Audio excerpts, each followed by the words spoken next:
A devastating cryptocurrency hack is shattering the Hammond empire, forcing media mogul Marcus Hammond and his ruthless sister Vivian to New York.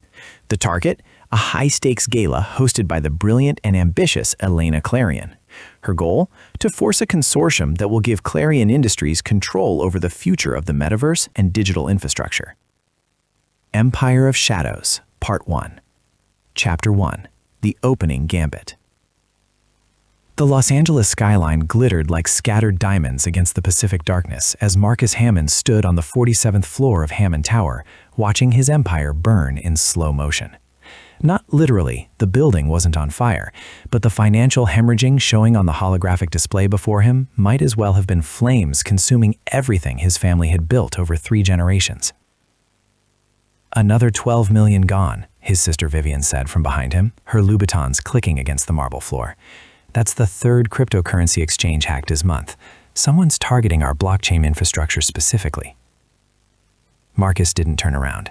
At 38, he'd learned to hide his reactions, to present the world with the same implacable mask his father had worn until the day he died of a heart attack in this very office.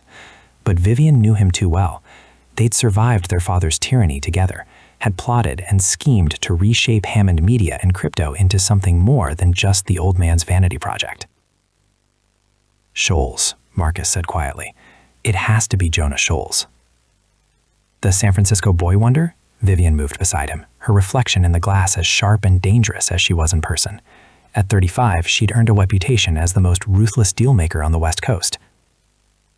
His cybersecurity firm would have the capacity, certainly, but what's his motive? Marcus finally turned to face her, his gray eyes, their father's eyes, cold with calculation. 6 months ago, I made a play for Titan Metaverse, that startup his company was developing security protocols for. We undercut his bid. We lost that deal. We made sure Schols did too. It went to Clarion Industries instead. Marcus walked back to his desk, a slab of black granite that had cost more than most people's houses. Maybe we made an enemy we shouldn't have. Vivian's phone buzzed. She glanced at it, and Marcus saw something flicker across her face, an emotion he couldn't quite identify. It was gone in an instant, replaced by her usual cool efficiency. "Speaking of the Clarions," she said, her voice carefully neutral, "Elena Clarion just sent an invitation. She's hosting a gala in New York next week. The future of digital infrastructure. All the major players will be there." "Including Schols?" "Undoubtedly." Vivian's lips curved into something that wasn't quite a smile. "The Dustins will be there too." Cameron Dustin is apparently unveiling some new shipping technology that integrates with blockchain tracking. Marcus felt the familiar rush of strategic possibilities flooding his mind. This was where he thrived, not in the aftermath of attacks, but in the forward motion, the hunt, the game. "Book us on the next flight. If someone's coming for Hammond, we meet them on neutral ground and show them what a mistake looks like." What he didn't see was the way Vivian's hand trembled slightly as she typed out their acceptance, or the name that appeared in her private messages. "See you in New York. E." Chapter 2. The Fortress in the Fog. San Francisco's fog rolled through the financial district like a living thing, obscuring the top floors of the Schols security tower. Inside, Jonah Schols paced his minimalist office with the coiled energy of a man who never quite learned how to be still. At 41, he'd built Schols cybersecurity from a dorm room operation into one of the most powerful digital fortresses in the world. Governments hired him to protect their secrets. Corporations paid premium rates for his custom security protocols. And the metaverse, that digital frontier where reality and virtuality blurred, was becoming his personal kingdom. "You're going to wear a hole in that floor," his younger brother Adrian said from where he sprawled in a chair, looking every bit the trust fund dilettante the tabloids painted him as. It was a useful disguise. Adrian's laid-back surfer aesthetic hid one of the sharpest minds in metaverse architecture. "The Hammond attacks are working," Jonah said. "But they're not breaking. I thought 3 hits would make them vulnerable enough for a takeover offer." Adrian's expression shifted, becoming more alert. "Maybe we're approaching this wrong. The Hammonds aren't just another company. Marcus Hammond is his father's son. He'll burn his empire to ash before he surrenders it." "Then maybe we need to strike at something he can't afford to lose." Jonah stopped pacing, staring out at the fog-shrouded city. What do we know about Vivian Hammond? Marcus's sister? Adrian sat up straighter. She's the financial brain behind Hammond's cryptocurrency expansion. Former Olympic swimmer turned MBA, rumored to be even more ruthless than her brother. Why? Jonah pulled up a holographic file, images and data cascading through the air. Because 3 months ago, she started making inquiries about our metaverse architecture. Subtle ones, through intermediaries. She's looking for something. Or someone. Adrian stood, moving closer to examine the data. Jonah, if you're thinking about using her to get to Marcus, I'm thinking about understanding our enemy's vulnerabilities. Jonah closed the display with a sharp gesture. We're going to New York, Elena Clarion's Gala. Adrian's eyebrows rose. The woman whose startup you've been courting for 6 months. The one whose uncle controls half the cloud computing infrastructure on the East Coast? Elena sees the future the way we do. The metaverse isn't just gaming and virtual reality. It's going to be how humanity conducts business, builds relationships, lives entire portions of their lives. Whoever controls the security and infrastructure of that space controls everything. Jonah's voice carried the fervor of a true believer. The Clarions have the computing power. We have the security. Together you have something that threatens people like the Hammonds and Dustins, Adrian finished. You're not just planning a business merger, are you? You're planning a revolution. Jonah smiled, and it was the smile of a man who'd spent his entire life being underestimated because of his age, his location, his relative newcomer status in a world of old money and older power. The Dustins think they can control the future because they control how physical goods move around the world. The Hammonds think their media empire and crypto schemes make them relevant. They're dinosaurs, Adrian. They just don't know they're extinct yet. What Jonah didn't know was that the Clarions had their own plans, and Elena Clarion was far more dangerous than he'd ever imagined. Chapter 3. Empire's State of Mind. New York City never slept, and neither did the Dustin family. Their headquarters occupied a converted warehouse in Dumbo, Brooklyn, where the old money aesthetic of shipping magnates met the new money gleam of media moguls. Cameron Dustin had inherited the shipping empire his grandfather built, but he transformed it into something his ancestors would barely recognize. The Hammond cryptocurrency is hemorrhaging value, his cousin Lauren reported, her fingers dancing across multiple screens. At 28, she was the youngest VP in Dustin Media's history, and she'd earned every bit of that position through sheer tactical brilliance. 3 major hacks in 3 months. Their blockchain credibility is shot. Cameron stood at the window, looking across the East River and Manhattan's skyline. At 42, he carried himself with the confidence of a man born to wealth who'd proved he deserved it. His dark hair was graying at the temples, giving him a distinguished air that played well in boardrooms and on the media outlets his company owned. Schols, he said. That's the assumption, Lauren agreed. But I've been running traces on the attack patterns. They're sophisticated, but there's something off about them, like someone wants us to think it's Schols. Cameron turned to face her, interest piqued. Explain. The signature is too clean. Jonah Schols is the best in the business, but he's also arrogant. His work has a certain elegance to it, a pride of authorship. These attacks are harsh and efficient, but they lack his usual artistry. Lauren pulled up comparison data. I think someone's trying to start a war between Hammond and Schols. Cui bono? Cameron asked. Who benefits from them destroying each other? We do, for one. The Clarions, for another. Lauren zoomed in on financial projections. If Hammond's crypto crashes and Schols gets embroiled in legal battles with them, the entire digital currency and cybersecurity landscape reshuffles. Our shipping integration with blockchain gets easier because we can lowball prices. And the Clarions can position themselves as the safe alternative, Cameron finished. He walked to his desk, pulling up secure files. Elena Clarion invited us to our gala. I thought it was just networking, but what if it's more? Lauren's expression grew troubled. Cameron, if the Clarions are orchestrating this, we need to be very careful. Richard Clarion didn't build his cloud computing empire by playing fair. And his niece Elena, I've heard rumors. She's brilliant, beautiful, and absolutely merciless. People who cross her have a way of losing everything. You sound like you admire her. I fear her, Lauren corrected. There's a difference. The Hammonds are aggressive but predictable. Schols is disruptive but transparent. The Clarions? She shook her head. They're in 37 countries, they control infrastructure that governments depend on, and they do it all from the shadows. Richard Clarion hasn't given a public interview in 5 years. Cameron considered this. His shipping empire had expanded globally over the past decade, and he'd learned that the real power in the world economy wasn't held by the loudest voices, but by the ones controlling the infrastructure. Ports, shipping lanes, logistics networks, these were the sinews of global commerce, and increasingly, digital infrastructure was becoming just as critical. Which is why we need to understand what Elena's playing at, he decided. Book us into Manhattan, the St. Regis. And Lauren? He waited until she looked up from her screens. Dig deeper into the Clarions. If they're making a move, I want to see it coming. After Lauren left, Cameron returned to the window. His reflection stared back at him, and he wondered when the game had become more important than the empire. His grandfather had built an honest business, moving goods from port to port.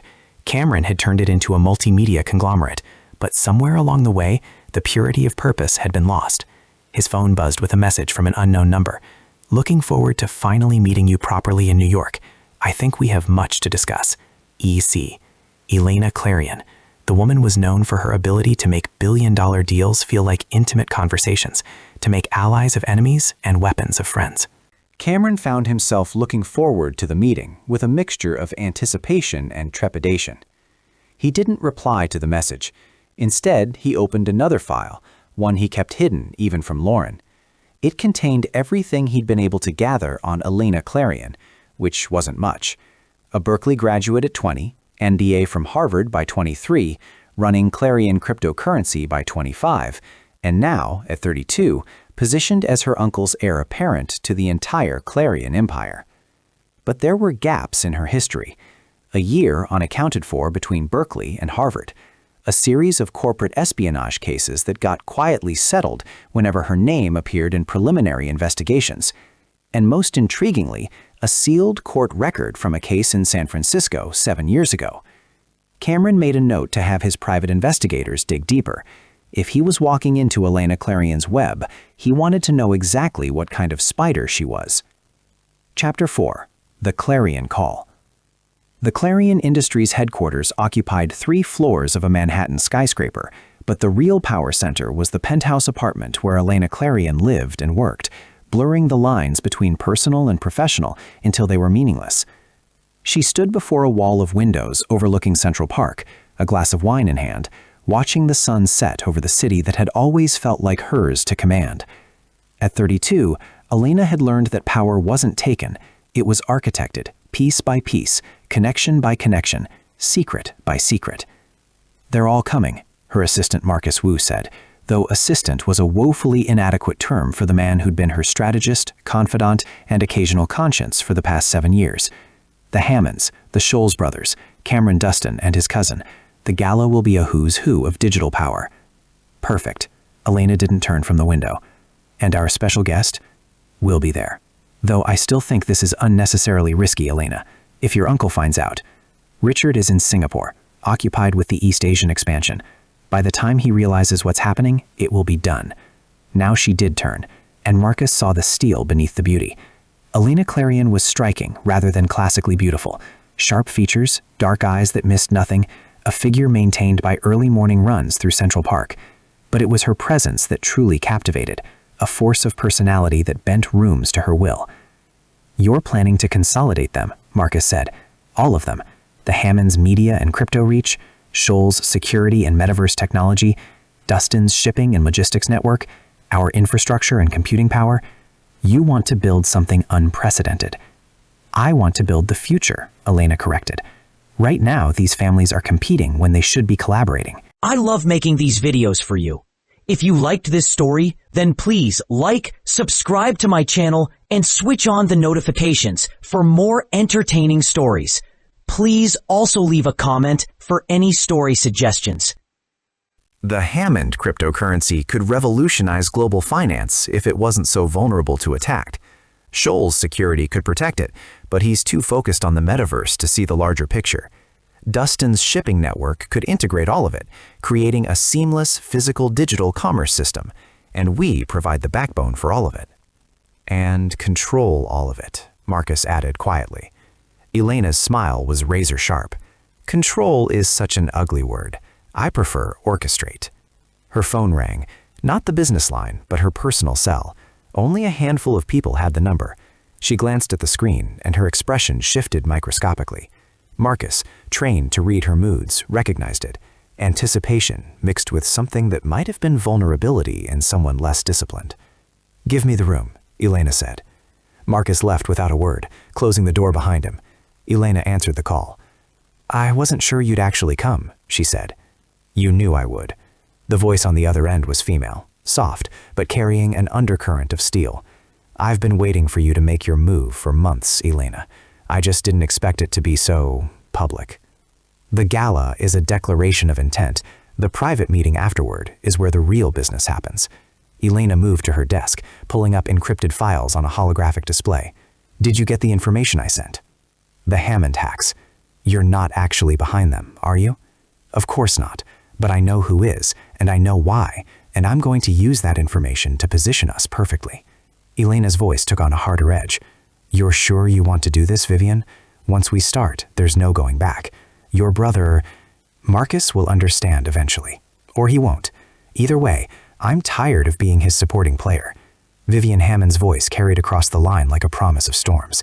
"I built the cryptocurrency side of Hammond's business from nothing. I turned us from a regional media company into a global player. And what do I get? To stand in his shadow because I'm the younger sibling, the daughter our father never quite approved of." Elena felt a familiar rush of connection.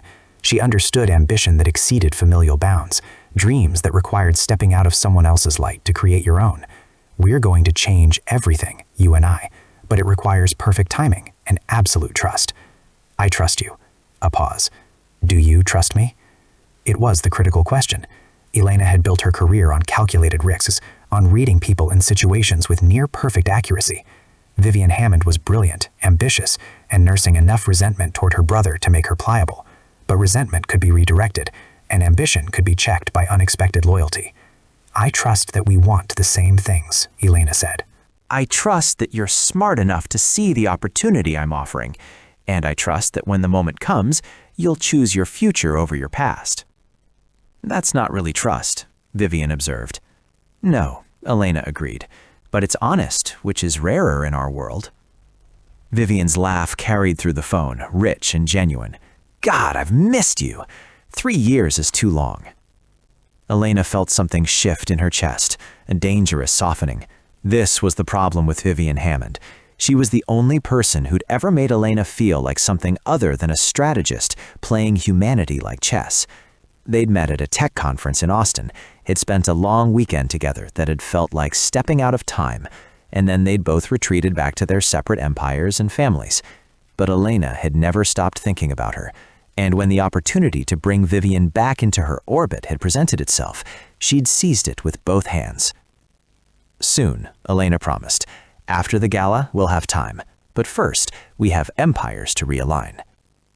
After they ended the call, Elena stood for a long moment in the gathering darkness of her apartment.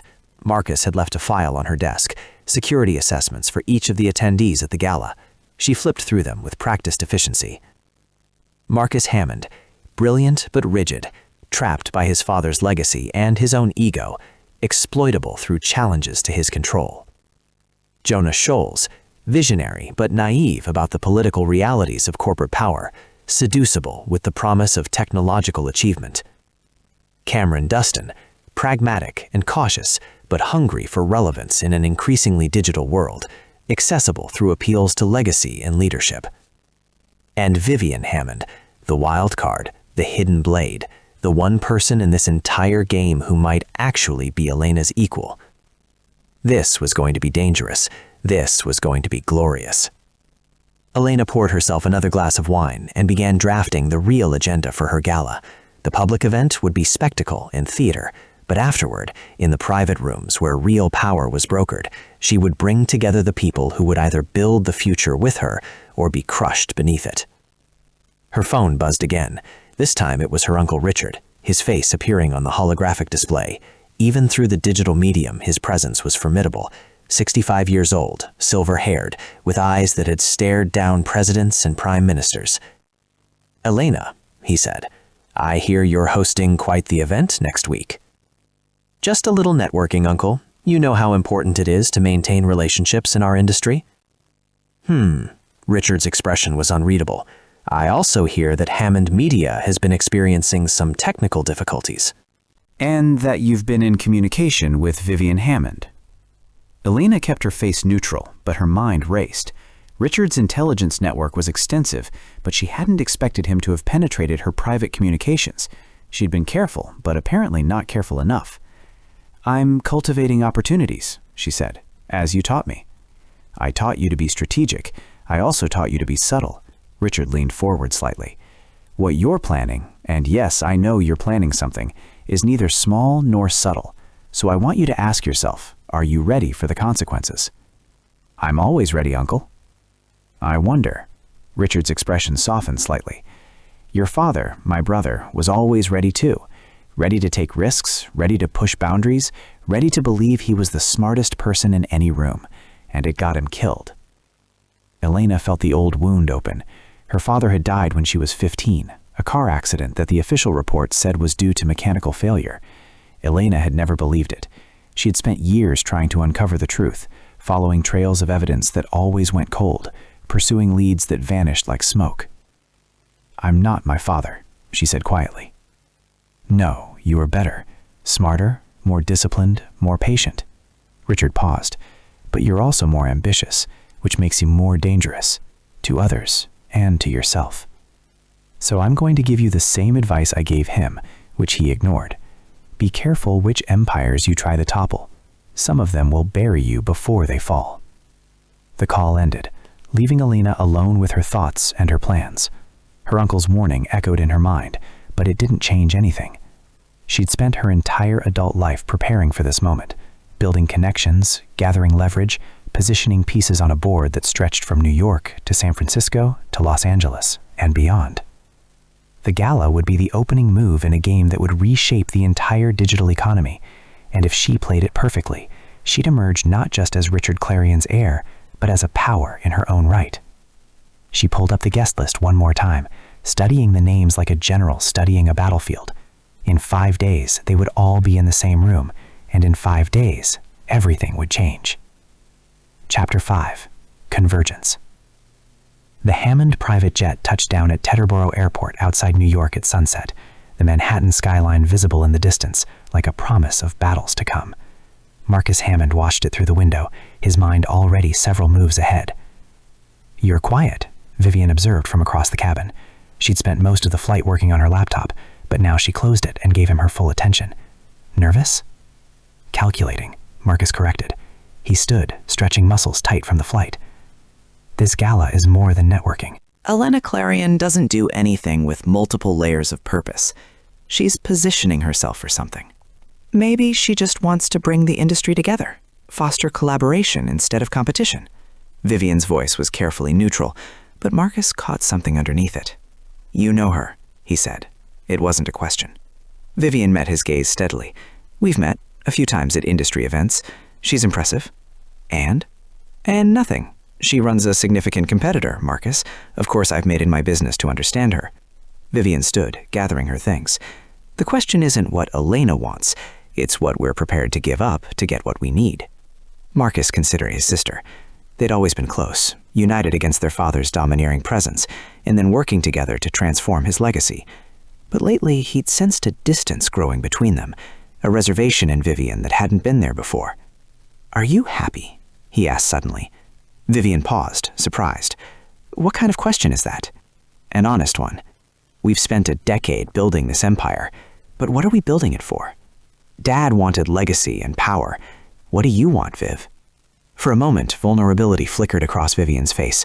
Then it was gone, replaced by her usual crisp efficiency. "I want what I've always wanted, to prove I belong at the table, to build something that matters, to—" She stopped, seeming to reconsider her words. "We should go. The car's waiting." But Marcus didn't miss what she'd been about to say. To be free. That's what she wanted. Freedom from their father's ghost, from expectations, from the role she'd been forced into. He wondered when his sister had become a stranger to him, and whether he bore some responsibility for that distance. 3,000 miles away, Jonah Schols was having a similar conversation with his brother as they boarded their own flight to New York.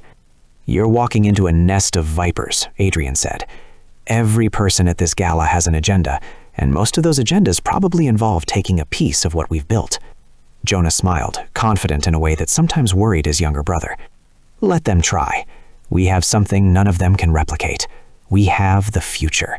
The metaverse isn't coming, Adrian. It's here, and whoever controls security and architecture in that space controls everything. Unless someone controls the infrastructure beneath it, Adrian countered. That's what Elena Clarion has. Cloud computing, data centers, server farms across 37 countries. We build beautiful houses, but she owns the land they sit on. Which is why we need to make sure she sees us as partners, not threats. Jonah pulled up a holographic display showing the integration points between their technology and Clarion's infrastructure. I've been working on this proposal for months. If we can get her to buy in, if she doesn't own you by the end of it, Adrian interrupted. Jonah, I love your vision. You know I do. But you sometimes see the world as you want it to be, rather than as it is. Elena Clarion didn't build her empire by being collaborative. She built it by being ruthless. Jonah closed the display with an impatient gesture. Then maybe it's time someone showed her a different way.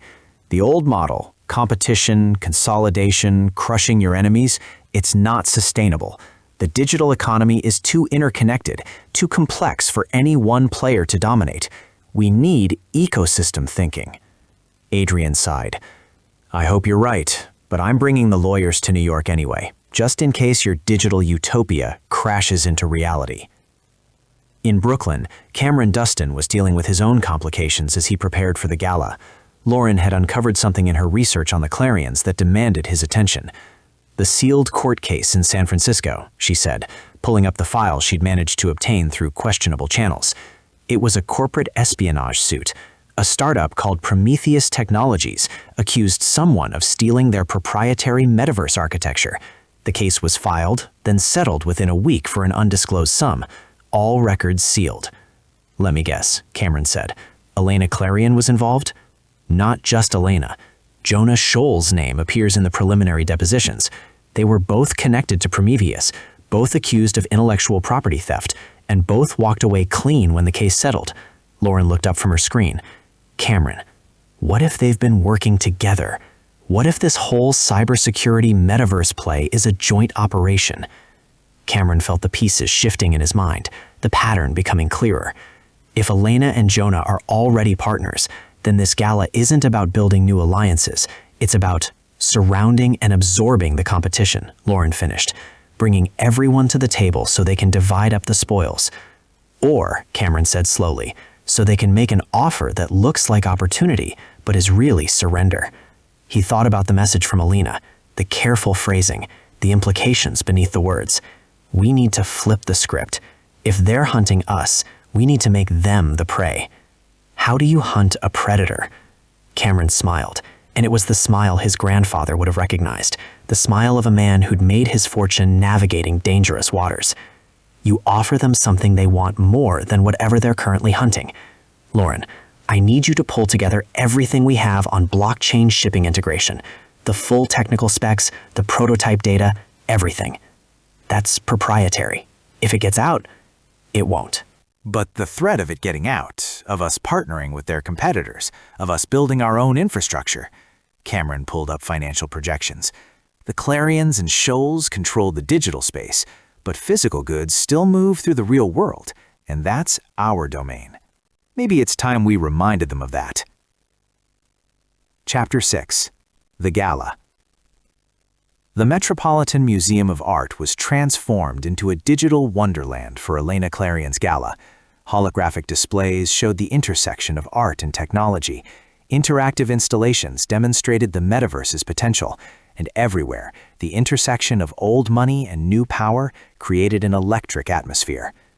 Elena stood near the entrance, greeting guests with the practiced charm of someone who'd been trained in power dynamics since childhood. She wore a black dress that managed to be both elegant and modern, diamond earrings that had belonged to her grandmother, and a smile that promised everything while committing to nothing. "Mr. Dustin," she said warmly as Cameron entered with Lauren, "I'm so glad you could make it. And Miss Dustin, I've been following your work in media integration. Brilliant." Cameron accepted her handshake, noting the strength in her grip and the calculation in her eyes. "Miss Clarion, thank you for the invitation. Your timing is impeccable." Is it? Elena's smile widened slightly. I thought it was simply overdue. We spend so much time competing that we forget we're all building toward the same future. I wanted to create a space for conversation. I find the best conversations happen in private, Cameron said. Perhaps we could arrange something more intimate later. I was hoping you'd say that. Elena gestured toward the interior of the museum. Please, enjoy the evening. We'll have time to talk business after the official festivities. As Cameron and Lauren moved into the crowd, Elena's assistant Marcus appeared at her elbow. The Hammonds just arrived, and Jonah Schols is on his way up. Elena felt the familiar thrill of pieces moving on her board. Showtime, she murmured. Marcus and Vivian Hammond entered together, a united front that barely disguised the tension Elena could see in the set of Vivian's shoulders. Their eyes met across the room, and Elena saw the flash of recognition, of remembered intimacy, quickly suppressed. Mr. Hammond, Ms. Hammond, Elena said, moving to greet them. Welcome. I'm honored you could attend. The honor is ours, Marcus said smoothly. His handshake was firm, his gaze direct. Elena recognized a fellow strategist, someone who saw through social niceties to the power plays beneath. Your reputation precedes you, as does yours. Hammond Media has been particularly impressive in its cryptocurrency integration. Though I understand you've had some recent challenges. Elena's tone was sympathetic, but her eyes were sharp. Marcus's expression didn't change, but Elena saw his jaw tighten slightly. Minor technical issues, already being addressed.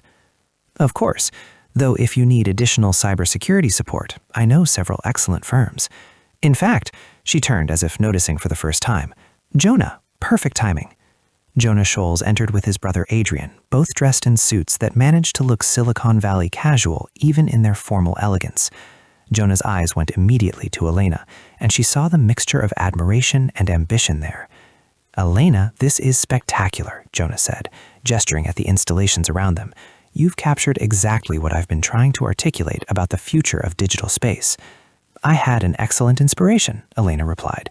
Your work on Metaverse security was foundational. In fact, I was just telling Mr. Hammond that if he needed cybersecurity consultation, you'd be the perfect resource. The air in the room shifted. Elena saw Marcus's eyes narrow slightly as he looked at Jonah, saw Jonah's confusion as he tried to understand what game was being played, saw Vivian's barely suppressed smile. I'm sure Mr. Schols is very capable, Marcus said coolly, though given his firm's focus on the West Coast, I wonder if he has the capacity for East Coast clients. Capacity is never a problem, Jonah replied, his voice equally cool. Quality is what matters, and I notice Hammond's recent troubles seem to stem from inadequate security protocols, perhaps if you'd prioritized protection over expansion. Gentlemen, Vivian interjected smoothly, I'm sure we didn't come here to discuss business before we've even had a drink. Elena, this is a beautiful event. You must tell me how you pulled it together. Elena caught the warning look Vivian shot her, too fast, too obvious, and recalibrated. Of course. Please, all of you, enjoy the evening. There's a demonstration of integrated metaverse architecture at 8 that I think you'll find fascinating. It shows how physical shipping data can be tracked through virtual spaces in real time. She said it casually, but she watched Cameron Dustin's reaction. There, a flicker of surprise, of concern. So Lauren Dustin's research into blockchain shipping was more advanced than Elena had known. Interesting. The crowd moved through the museum, conversations flowing and reshaping around the major players like water around stones. Elena worked the room with practiced efficiency, connecting people, dropping information, planting seeds. This was what she excelled at, seeing the invisible connections between people and power, understanding how to make one conversation influence another 3 steps down the chain. But she was always aware of Vivian, tracking her movement through the crowd even as she engaged with others. Vivian was doing the same thing, playing the role of Marcus's supportive sister while simultaneously building her own network. Elena noticed her spending considerable time with Adrian Schols, the two of them deep in conversation about something that made Adrian's casual facade crack into genuine interest. At 8 o'clock, the lights dimmed and the demonstration began. A holographic display showed a shipping container leaving Shanghai, tracked through blockchain verification as it crossed the Pacific. The display then shifted to show the same container's digital twin in a metaverse environment, where virtual buyers could verify contents, track location, and complete transactions before the physical goods ever arrived. The future of commerce, Elena's recorded voice said over the presentation, isn't physical or digital.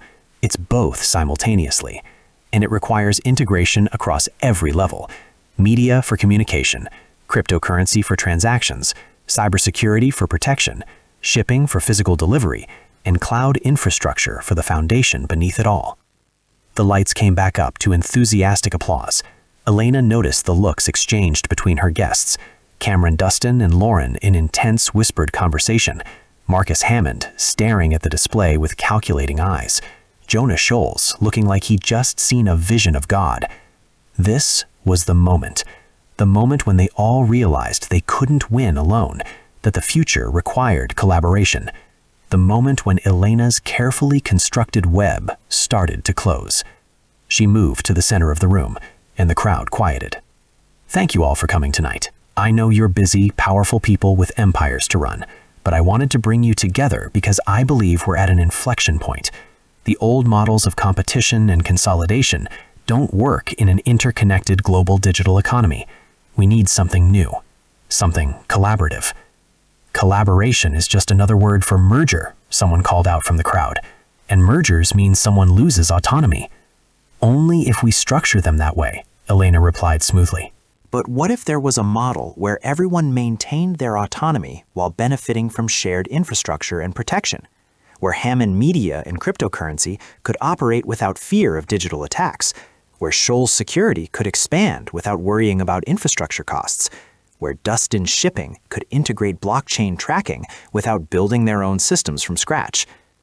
And Clarion Industries provides all of this from the goodness of their hearts? That was Marcus Hammond, his voice skeptical but curious. Clarion Industries provides infrastructure and computing power, and in exchange, we become the foundation for the next generation of global commerce, not controlling it, but enabling it. Elena looked around the room, making eye contact with each of her targets. I'm proposing a consortium, a genuine collaboration where we each bring our strengths to create something unprecedented. The silence that followed was heavy with possibility and suspicion. Elena had expected this, the moment when ambition and caution warred in each of them. She let it stretch, let them think, let the idea take root. Then Cameron Dustin spoke. And what happens to companies that don't join this consortium? Do they find themselves suddenly locked out of infrastructure, vulnerable to attacks, priced out of markets? Elena met his gaze steadily. I'm not proposing a monopoly, Mr. Dustin. I'm proposing an alliance, one that's open to anyone who shares our vision of an integrated digital economy. But I won't lie, together we'd be formidable. And yes, that might make things challenging for competitors who insist on going it alone. That sounds exactly like a monopoly, Marcus Hammond said, just wrapped in prettier language. It sounds like the future, Jonah Schols countered. Whether we like it or not, the economy is moving towards integration. We can either lead that movement or be crushed by it. Easy for you to say when you're not the one being absorbed, Lauren Dustin said, her voice sharp. Your cybersecurity company maintains its identity in this scenario. But what about media companies, shipping conglomerates? Do we just become subsidiaries of Clarion Industries? Elena was about to respond when Vivian Hammond spoke up, her voice clear and confident. What if it wasn't structured as subsidiaries? What if it was a genuine partnership with shared governance, a board where each founding company had equal representation? Elena felt a rush of appreciation for Vivian's timing. This was exactly the intervention she'd needed, the voice from inside one of the skeptical camps, suggesting the path forward. That's an interesting idea, Cameron Dustin said slowly, though the devil would be in the details. Equal representation could lead to deadlock. Or to better decisions, Vivian countered. Right now, we're all making moves in isolation, often working against each other. What if we had transparency, shared strategy? The conversation exploded from there, different factions arguing their positions, while Elena stood back and watched her web take shape. This was going better than she'd hoped. The idea was now being debated seriously rather than dismissed outright. After an hour of intense discussion, Elena raised her hands for quiet. I think this has been an excellent start, but clearly we need more time and privacy for substantive negotiations. I'd like to invite each of you to a smaller meeting tomorrow evening at my residence. Just the principals, Marcus Hammond, Cameron Dustin, Jonah Schols, and myself. We can discuss specifics without the pressure of a public forum. She deliberately left out Vivian and Adrian, knowing that the perceived exclusion would make them more eager to be involved, would create the appearance of an inner circle that others would want to penetrate. I'll be there, Jonah said immediately. Cameron exchanged looks with Lauren, then nodded. We'll attend, though I'm bringing my legal counsel. As is your right, Elena agreed.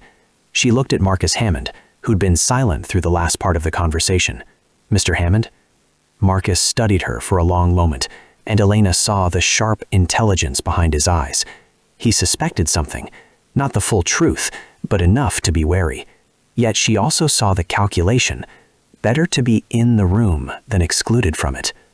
Tomorrow evening, he agreed, but I'm not committing to anything beyond conversation. Of course not, Elena said smoothly. All I'm asking for is an open mind. As the crowd began to disperse, Elena felt a hand on her elbow. She turned to find Vivian, her expression carefully neutral, but her eyes intense.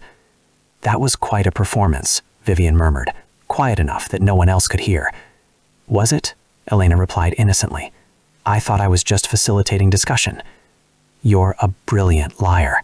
There was admiration in Vivian's voice, and something else, concern. But you're playing with fire. My brother isn't a fool, and if he thinks you're manipulating him, are you worried about him or about our plans? Elena asked.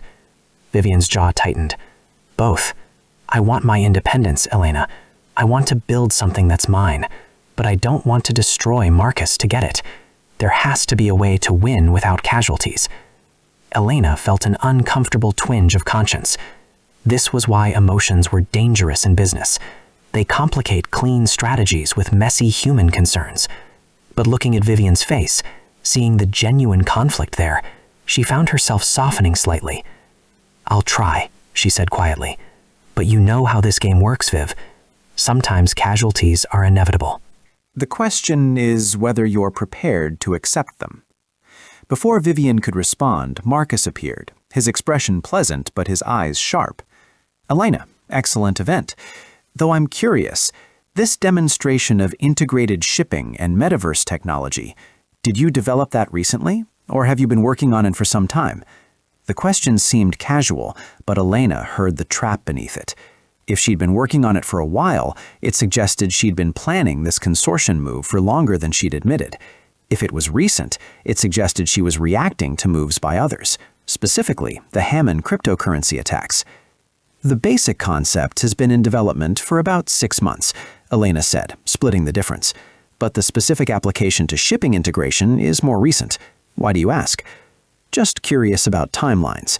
Marcus smiled, but it didn't reach his eyes. 6 months ago would have been right after the Titan Metaverse deal fell through, the one where your company, my company, and Scholes' firm were all bidding. Elena felt a flash of respect for Marcus's memory and his ability to connect dots. A coincidence, she said lightly, or perhaps a sign that we were all seeing the same trends and opportunities. Perhaps. Marcus glanced at his sister. Vivian, are you ready? I want to get back to the hotel and prepare for some calls tomorrow. Actually, Vivian said, her voice steady, I'm going to stay a bit longer. There are some people I want to network with, and you don't need me for calls with the West Coast team. Elena saw the flash of surprise on Marcus's face, quickly suppressed. This was a small rebellion, but a significant one. Vivian asserting her independence, making it clear she wasn't just Marcus's shadow. All right, Marcus said after a moment. Don't stay out too late. Tomorrow's going to be intense. After he left, Vivian turned to Elena with a small smile. That was harder than I expected. It gets easier, Elena promised. The first break from expectation is always the most difficult. They were interrupted by Jonah Schols, who approached with Adrian in tow. Elena, I wanted to thank you for tonight. This is exactly the kind of forward thinking the industry needs. I'm glad you see it that way. Elena introduced Vivian, watching the two of them shake hands and exchange pleasantries. She could see Jonah assessing Vivian, trying to determine her role in Hammond's empire and whether she was a potential ally or obstacle. Your brother seems skeptical. Do you share his concerns? I share his caution, diplomatically. Any significant restructuring requires careful consideration, but I'm more open to innovation than Marcus sometimes allows himself to be. Innovation is what drives progress, Adrian chimed in. Though I have to admit, I'm curious about the governance structure Elena proposed. Equal representation sounds good in theory, but in practice, someone usually ends up with more influence. Which is why we'd need strong bylaws and clear operational guidelines, Elena said. But that's detailed work for tomorrow's meeting. Tonight is about vision. The conversation continued, and Elena found herself genuinely enjoying the intellectual give and take. This was what she loved about her work, the chess match of negotiation, the dance of influence and power, the moment when separate pieces started to cohere into a larger picture. But as the evening wore on and the crowd thinned, she found her attention drifting to Vivian, who was now in deep conversation with Cameron Dustin about blockchain security. Watching her, Elena felt the familiar conflict between her strategic goals and the unexpected complications of genuine feeling. She'd meant to use Vivian as a wedge to split the Hammond empire, a tool to gain insider information and create vulnerability. But somewhere along the way, Vivian had become more than a tool. She'd become what? An ally? A partner? Something more complicated and dangerous than either? Elena pushed the thought away. She'd sort through her feelings later. Right now, she had an empire to build and a future to architect. Personal complications would have to wait. Chapter 7. The morning after. Marcus Hammond stood at the window of his hotel suite, watching the sun rise over Manhattan. He hadn't slept, his mind too busy processing the evening's revelations and planning his countermoves. Vivian had come in around 2 a.m, deflecting his questions about where she'd been with vague answers about networking. He knew his sister, knew when she was hiding something, and the way she'd looked at Elena Clarion, there was history there, something personal beneath the professional facade. His phone buzzed with a message from his head of security. Preliminary analysis of the cryptocurrency attacks complete. You need to see this. Marcus opened the encrypted file, scanning through the technical details until he reached the conclusion. The attacks weren't being conducted by Schols security. The signature was deliberate misdirection, and the actual origin was harder to trace, but there were indicators pointing to Clarion Industries, or someone who wanted him to think it was Clarion Industries. Marcus felt a headache building behind his eyes. Every answer led to 3 new questions. Who was really behind the attacks? If Elena Clarion was involved, was the consortium proposal genuine or just another move in whatever game she was playing? And where did his sister fit into all of this? He made a decision. Before tonight's meeting, he needed information.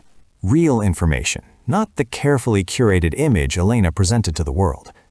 He called a number he'd hoped never to use, a private investigator who specialized in corporate espionage and had connections that operated in legal gray areas at best. I need everything you can find on Elena Clarion, Marcus said when the man answered. Personal history, business dealings, sealed court records, associates, relationships, everything. And I need it by tonight. That's a tight timeline for someone as well protected as Clarion. I'll pay triple your usual rate. Just get it done. After ending the call, Marcus turned to find Vivian standing in the doorway of her bedroom, wrapped in a robe, her expression unreadable. You're investigating Elena, she said. It wasn't a question. I'm doing due diligence on a potential business partner. Marcus kept his voice neutral. The same thing I do for any major deal. Except this isn't just business for you. You're looking for ammunition. Vivian moved into the room, pouring herself coffee from the pot room service had delivered. You're planning to destroy her if she becomes a threat. I'm planning to protect what we've built, Marcus corrected. And yes, that means understanding our opponent's vulnerabilities. Since when is that controversial? Since those opponents might actually be offering us something valuable. Vivian's voice was sharp. You heard the proposal last night. A genuine consortium could solve a lot of our current problems. Or create new ones. Marcus studied his sister. What's your angle here, Viv? Why are you suddenly Elena Clarion's champion? I'm not her champion. I'm just not immediately dismissive of innovation, which you've become lately. Vivian set down her coffee cup with more force than necessary. When did you become dad?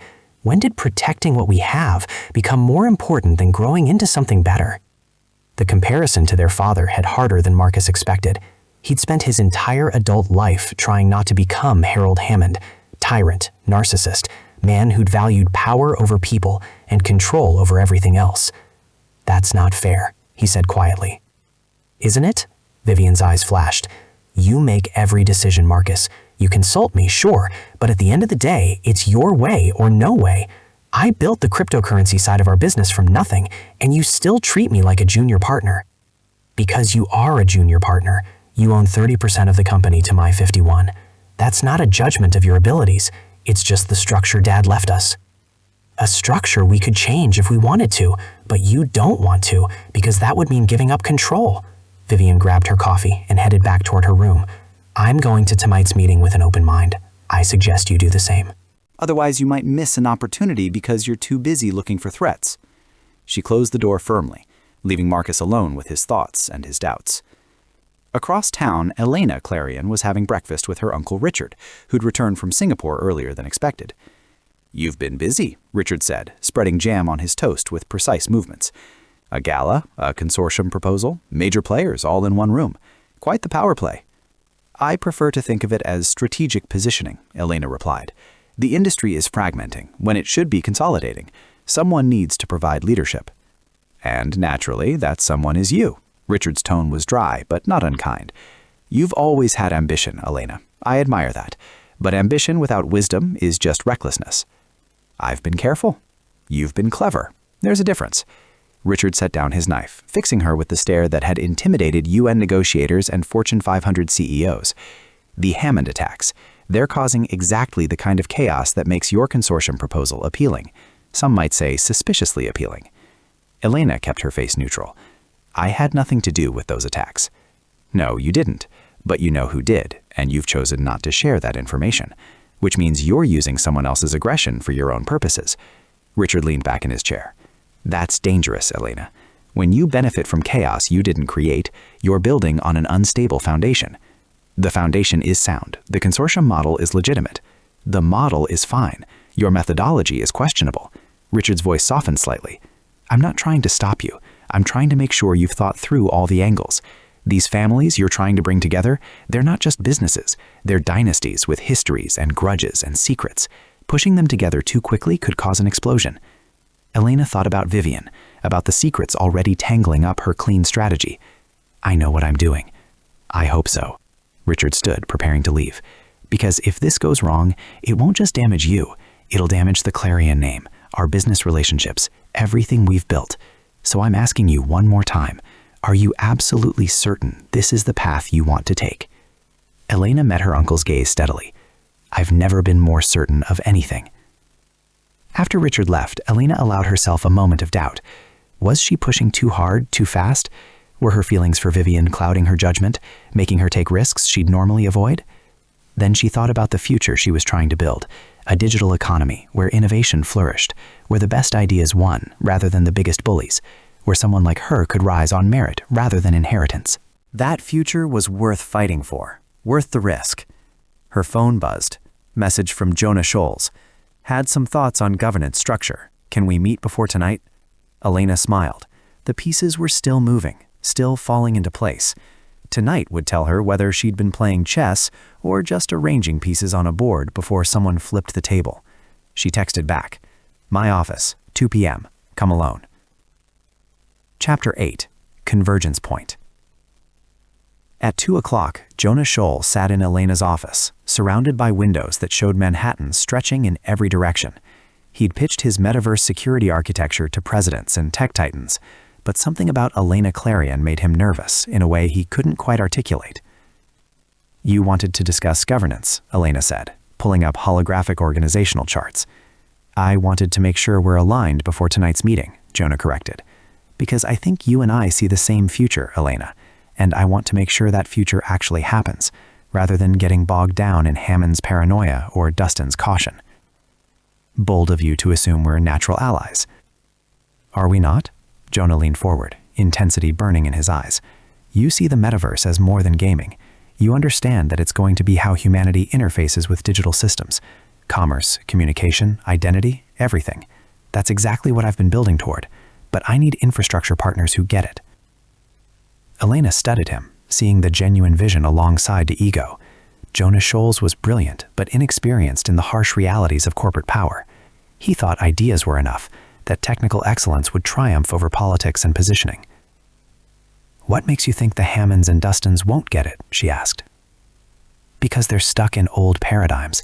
Media and shipping are physical world businesses that they're trying to digitize, but true digital-first thinking requires starting from a completely different place." Jonah pulled up his own presentations, showing metaverse architecture that Elena's breath catched despite herself. It was beautiful, elegant, functional, revolutionary. "This is impressive," she admitted. "But Jonah, the most brilliant architecture in the world is useless if no one adopts it, and adoption requires making people comfortable, not threatening their existing models." "I'm not interested in comfortable. I'm interested in correct." Jonah's voice carried the certainty of someone who'd never truly failed. "If we position this consortium as just another collaboration between old power structures, we're wasting an opportunity. But if we use it to actually transform how the digital economy functions, we'll face resistance from everyone with a stake in the current system," Elena finished. Including the people at tonight's meeting. "Unless we bring them in as investors rather than partners." Jonah's eyes gleamed. "What if the consortium structure gave them financial upside but left operational control with us? They get to participate in the future we're building without being able to slow it down with their legacy thinking." Elena felt the appeal of his proposal. Clean, controlled, putting the real power in the hands of visionaries rather than committee. But she also saw the fatal flaw. People like Marcus Hammond and Cameron Dustin didn't invest in things they didn't control. They'd fight any structure that marginalized them, and they had the resources to make that fight devastating.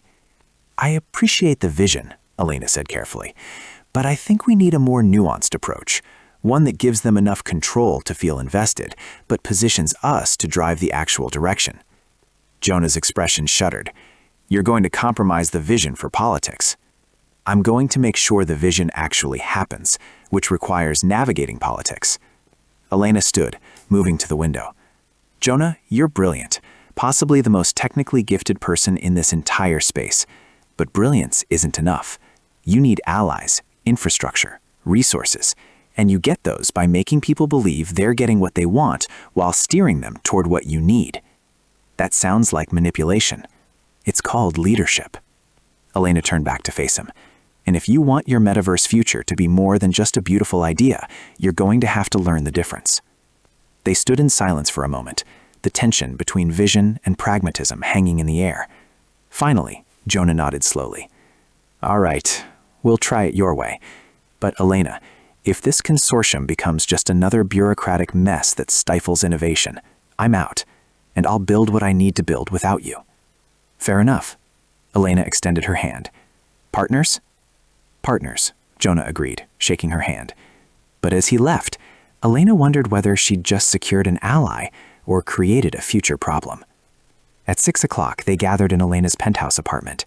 Marcus Hammond, Cameron Dustin with his lawyer, Jonah Schols, and Elena herself.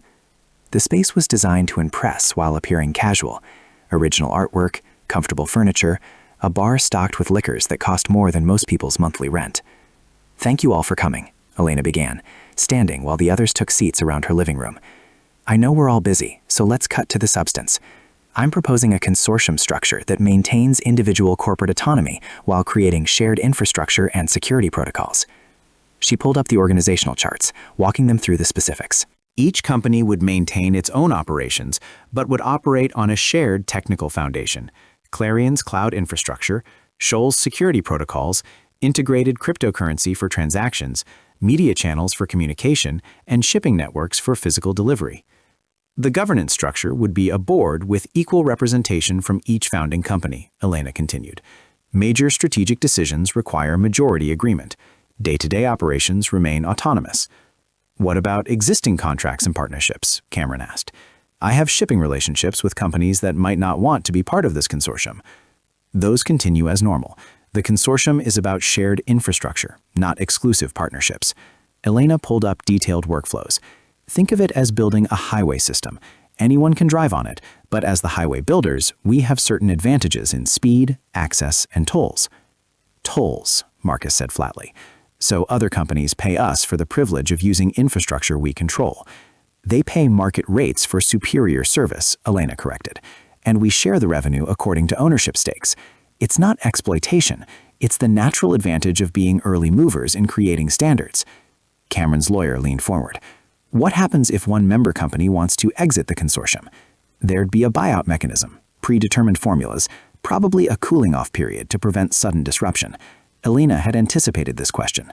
But I'll be honest, once we're integrated at the infrastructure level, exit becomes complicated. That's why we need to be sure going in. That sounds like a trap, Marcus said. Join us and you can never leave. Join us and leaving becomes expensive enough that you'd only do it if we'd fundamentally failed to deliver value, Elena replied. There's a difference. The debate went on for hours, circling through technical specifications, financial projections, governance details, and risk assessments. Elena watched the dynamics shift and flow. Jonah pushing for faster integration, Cameron urging caution, Marcus probing for weaknesses and hidden traps. Around 11 o'clock, Cameron's lawyer called for a break. As people refilled drinks and stretched legs, Elena found Marcus standing alone on her balcony, looking out at the Manhattan skyline. "What do you really want?" Marcus asked without preamble. "Not the consortium, not the infrastructure play. What's your actual endgame?" Elena considered lying, then decided on a more productive truth. "I want to build something that matters. My uncle built Clarion Industries into a global power, but he did it by being ruthless and making enemies. I want to prove there's another way, that you can transform an industry through collaboration rather than domination." That's a pretty speech. But I don't believe it. Marcus turned to face her. I've been doing research on you, Elena. And you know what I found? Gaps. Missing time, sealed records, associates who mysteriously vanished from your orbit. You're not a collaborative idealist. You're something much more dangerous. Elena felt her pulse quickened, but kept her voice steady. And what's that? A true believer with a hidden agenda, the most dangerous kind of operator. Marcus stepped closer, his voice dropping. So I'm going to ask you one more time. What do you really want? Because if you lie to me, if I find out later that this whole thing was a setup, I will dedicate every resource I have to destroying you. Family legacy, personal reputation, all of it. And if I tell you the truth? Elena asked. What then? Then maybe we can actually work together. Because despite your secrets and my paranoia, I think you might be right about the industry needing consolidation. I just need to know what I'm really signing up for. Elena weighed her options. The truth was complicated and would raise more questions than it answered. But something in Marcus's directness called for honesty. I want independence, she said quietly. From my uncle's shadow, from expectations, from the role I was born into. I want to build something that's mine, that proves I'm more than just Richard Clarion's heir. And yes, I'm willing to be ruthless to get it, but I'm not interested in destroying people unnecessarily. I'm interested in winning. Marcus studied her for a long moment. At least that's honest, and I can work with honest ambition, even if I don't entirely trust it. He paused. But know this, if you hurt my sister, if she becomes collateral damage in whatever you're building, there won't be a place on earth where you're safe from me. The protective threat hung in the air, and Elena felt a chill that had nothing to do with the night breeze. Marcus knew, maybe not details, but he suspected something between her and Vivian. Your sister can take care of herself, Elena said carefully. She's stronger than you give her credit for. I know exactly how strong she is. That's what worries me. They returned to the living room where the others were reassembling. For another 2 hours, they hammered through details, until finally, exhausted and cautiously optimistic, they reached a framework agreement. We'll take this to our respective teams, Cameron said. Run the numbers, have lawyers review the specifics. But in principle, I think we have something worth pursuing. Even Marcus nodded, though his expression remained guarded. I'll need to consult with my board, including my sister. She runs our cryptocurrency division and would be crucial to any integration.